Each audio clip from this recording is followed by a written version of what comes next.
perspective on gifts was truly insightful and fascinating. I'd like to ask you a question.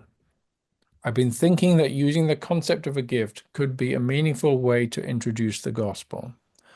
I imagined a situation where I'm trying to share the essence of Christianity with non-Christian teenagers who often view faith as something heavy or burdensome.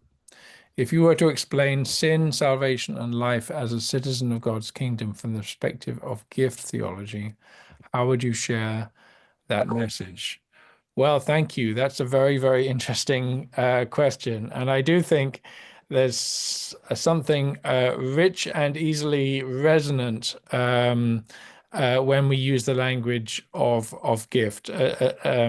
In English, when we use the word grace, people find that a strange word or sort of a very kind of heavily theological word, specialized word, whereas, of course, Paul is just using the normal word for gift or favor or thanks. So I think we can indeed, I think this is a helpful way of understanding and of articulating the gospel as a gift that is given, as I've argued elsewhere, without regard to worth. That's to say, in a culture where people are very anxious about their worth, and social media and so on is exacerbating this problem of lack of self-esteem, and are comparing themselves with others and worrying whether they're worth anything. I think the good news of God's grace is that God loves us and has given to us,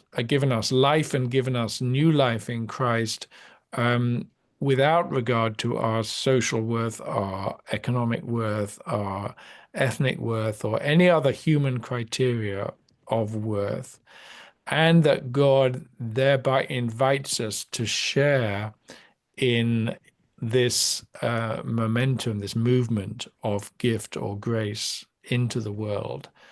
And I think that helps get away from, as you say, some of the, or helps to balance at least some of what have been sometimes rather off-putting, sort of judgmental language of sin and salvation that has not resonated well in recent decades. Language of sin and so on will emerge after you've talked about gift and grace, but it's perhaps better to start with something that people can understand and also can feel attracted towards.